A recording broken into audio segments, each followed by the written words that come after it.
Au programme de cette première séance du Petit Ciné-Club, de la pluie, des cirés jaunes, des matins qui chantent, des tartes à la crème, des prises de son foirées, du Technicolor qui tâche, des jambes à tomber par terre, la princesse Leia, de l'amour et une histoire du cinéma en avance rapide. Alors à vos parapluies et préparez-vous à twerker, non à chanter sous la pluie, puisque nous allons parler de Singing in the Rain de Stanley Donen et Gene Kelly. Chantons sous la pluie est une comédie musicale produite par la MGM, distribuée sur les écrans américains en 1952. Tournée entièrement en studio en 35 mm Technicolor pour un budget confortable de 2 540 000, elle a enregistré un bénéfice de 666 000 $. Le film figure parmi les classiques incontournables du cinéma hollywoodien. Il est considéré comme un chef-d'œuvre et je partage complètement cet avis. C'est une comédie survoltée haute en couleurs dont les numéros musicaux cultissimes rencontrent encore de grands succès sur les planches. Si j'ai une affection particulière pour ce film, outre le fait que j'adore les comédies musicales, c'est qu'il est un super témoignage de l'histoire du cinéma et il constitue un support pédagogique inépuisable pour transmettre la passion du 7e art aux plus jeunes, et aux plus vieux d'ailleurs qui seraient passés à côté. 6, 5, 4,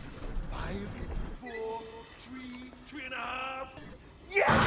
J'avais très envie de vous en parler parce que Chantons sous la pluie est l'expression de la joie dans sa forme la plus communicative, et c'est un fabuleux antidépresseur. Je vous mets au défi de le regarder sans twerker dans votre fauteuil. À moins que cela ne vous donne des envies de meurtre, comme Malcolm McDowell dans Orange Mécanique, mais là, je vous conseillerais d'aller consulter quelqu'un. Mais surtout, si j'ai eu envie de vous parler de ce film, c'est à cause de la rubrique nécrologique de l'année 2016. Cherchez bien. D'accord, la liste est un peu longue. Alan Rickman, Michel Morgan, Raoul Coutard, Pierre Ettet, Charmian Carr... I don't know, sir. Bon, on arrête le suspense, je vous donne la réponse. Le 28 décembre dernier, Debbie Reynolds, actrice du cinéma des années 50, disparaissait pour rejoindre le firmament des stars hollywoodiennes. Je fais ce petit détour par le Carnet People car Debbie Reynolds a été propulsée sur le devant de la scène par Chantons sous la pluie, dans lequel elle a interprété l'héroïne du film Katie Selden. Mais aussi parce que la célébrité et le star system font partie des thèmes abordés par le film. Fame isn't everything, is it, Mr. Potter? Debbie Reynolds n'a que 20 ans quand elle est choisie par Gene Kelly pour incarner le rôle principal de sa nouvelle comédie musicale. Si Katie pleure sur cette image, c'est peut-être parce qu'elle en a bavé sur le tournage du film et qu'elle a mal aux pieds. Encore? Mais qu'est-ce que c'est que ces histoires de pieds? Les pieds seraient le point sensible des hommes du futur? C'est peut-être dû à un accroissement de la pesanteur. Debbie n'a qu'une minuscule expérience de cinéma et elle n'a aucune notion de danse. Gene Kelly fait le pari de lui apprendre à danser en quelques semaines et la jeune comédienne se soumet à des séances d'entraînement intensives et extrêmement éprouvantes. Puisqu'elle n'est pas chanteuse, ses numéros musicaux dans le film sont doublés en post-production. Cette anecdote est loin d'être anodine, puisqu'elle renvoie directement comme une mise en abîme au sujet du film, qui n'est pas la météo ni le twerk, mais la fabrication d'un film musical et ses péripéties.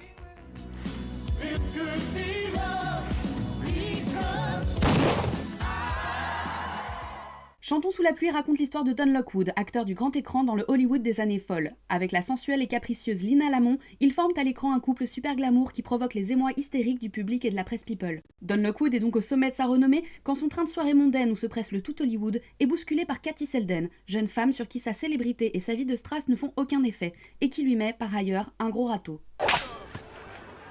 Not sure I deserve that. Cette rencontre plonge l'acteur dans un grand doute existentiel. Au même moment, un événement secoue toute l'industrie du film. Le chanteur de jazz vient de sortir sur les écrans et pousse les productions de films à adopter un nouveau procédé révolutionnaire. Car l'intrigue de Chantons sous la pluie se passe en 1927, date qui a marqué un tournant dans l'histoire du cinéma. Au seuil de la Grande Dépression de 1929, Hollywood vit un âge d'or. L'industrie est florissante. La décennie a vu naître le studio system et la création des Big Five, Warner Bros, Paramount, RKO, Fox et MGM.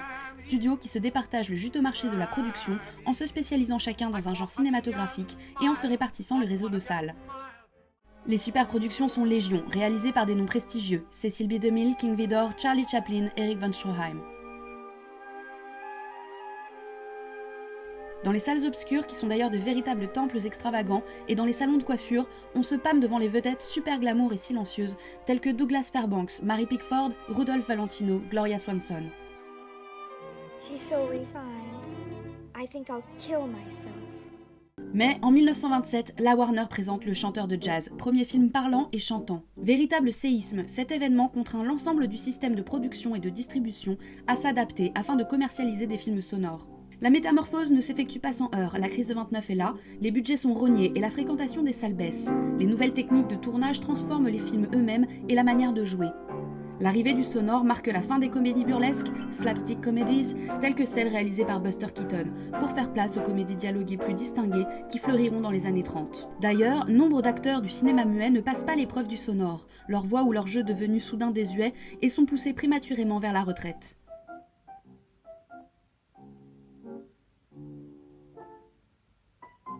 Billy Wilder filme dans son Boulevard du Crépuscule, chef-d'œuvre du film noir, cette déchéance des stars du muet, emprisonnées dans le passé et jetées sur le bas-côté par la révolution technique. Used to be in silent pictures, used to be big. I am big. It's the pictures that got small.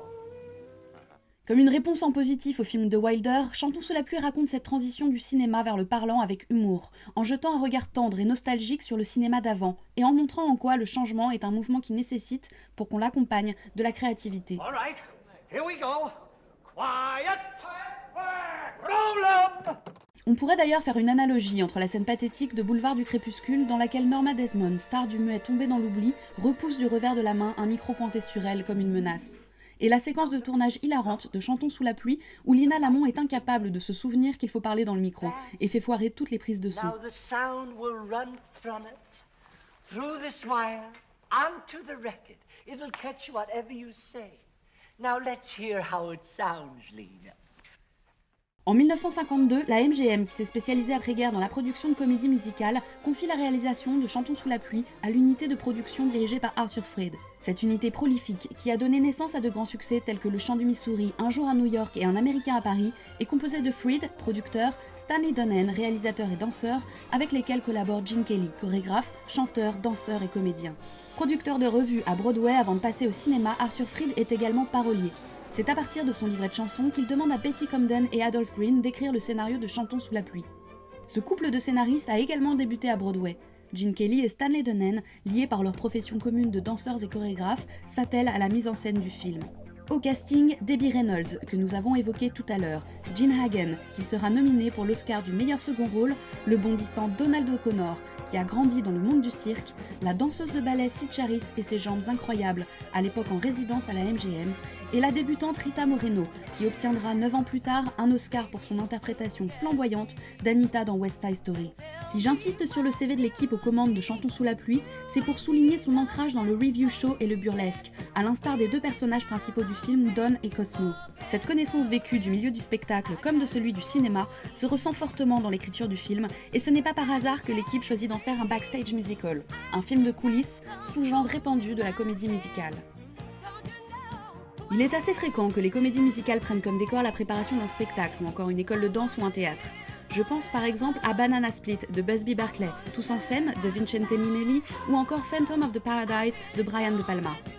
En fait, le film de coulisses permet d'introduire les séquences musicales dans le scénario qui est souvent lui-même prétexte pour introduire les séquences musicales. Youpi, dansons la carioca. C'est bien, faites tous comme moi. C'est le cas du scénario de Chantons sous la pluie qui a été écrit spécifiquement pour mettre en scène les mélodies de Freed.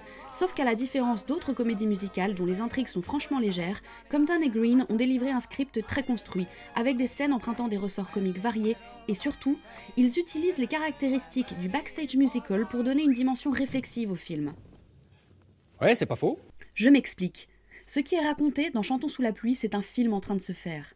Chantons sous la pluie donne à voir, avec beaucoup d'humour, la fabrique des films et leur système de production, depuis l'émergence de l'idée à l'invention de numéros musicaux, en passant par les répétitions et le tournage des scènes, les prises de son, jusqu'à la mise en musique et au montage, pour terminer par les projections test. Le film s'ouvre et se ferme, comme une boucle, sur une avant-première dans un cinéma. Christian Metz, sémiologue et théoricien du cinéma, appelle réflexivité le retour de l'art sur lui-même. Pour faire simple, c'est quand le cinéma se regarde lui-même et rend visible l'appareil énonciatif et le dispositif cinématographique qui sont d'ordinaire cachés aux spectateurs. Car pour rentrer dans un film, pour adhérer et croire à ce qui est raconté, il faut oublier un moment que nous sommes assis dans un cinéma à regarder des images projetées en 2 dimensions dans un cadre, fabriqué par des caméras et une équipe de tournage. C'est ce qu'on appelle l'illusion référentielle, à laquelle contribue le montage. Le cinéma nous renvoie en même temps à l'expérience que nous faisons d'être convaincus de la réalité de ce que nous voyons, tout en sachant qu'il ne s'agit que de cinéma, écrit Stanley Cavell. Que se passe-t-il donc quand le film, au risque de briser cette illusion, montre les caméras, les perches, les techniciens, l'envers du décor ? Je pense tout simplement que cela vient interroger notre position de spectateur face aux images fabriquées.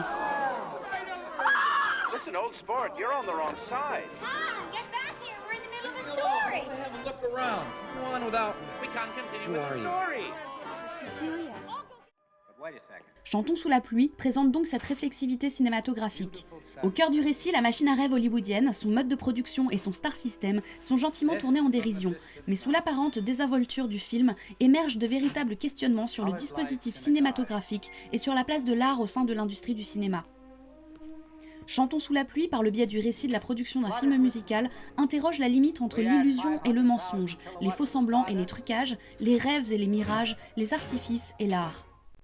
Je fiche pas. Mais c'est de l'art, gros lard. Toi, ça va, ne me cherche pas des crosses, compris? Tout comme le personnage de Don s'interroge sur son identité d'acteur et sa capacité à créer, le film paraît chercher sa vérité en créant des oppositions et des contradictions entre le noir et blanc et les couleurs éclatantes du Technicolor, entre le silencieux et le parlant, entre le dialogue et l'action, ou encore entre le burlesque et le drame. C'est un film composite dans sa forme, construit sur des mises en abîme et des flashbacks, où certains numéros dansés sont mis en scène avec un artifice total, quand d'autres sont complètement intégrés à la narration et correspondent à la psychologie des personnages. C'est le cas de la scène emblématique de Chantons sous la pluie. La séquence est un merveilleux exemple de montage invisible et d'harmonie de mouvement et de rythme. Don Lockwood, euphorisé par l'amour, laisse éclater sa joie toute enfantine, en faisant des claquettes sous la pluie, tout en proclamant en chanson « I'm happy again ». Au fond, la vérité de Chantons sous la pluie, la voilà, l'amour. L'amour et le bonheur de le partager, que ce soit l'amour du cinéma, l'amour de la musique et de la danse, ou l'amour avec un grand A. Cet amour du 7e art que transmet le film est tout à fait contagieux. En 1953, Claude Chabrol intitula son premier article de cinéma sur Chantons sous la pluie « Que ma joie demeure ».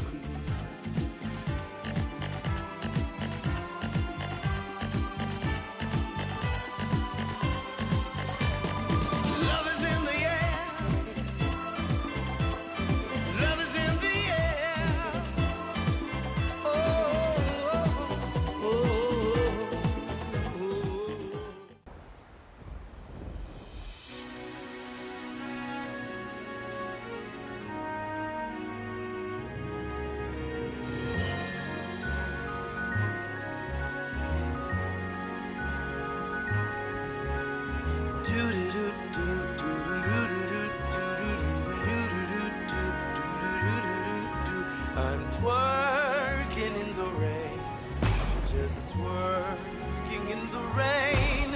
It's the ratchetest feeling. I'm clapping again. These haters gonna hate, but I'm still in the game, just working and twerking in the rain.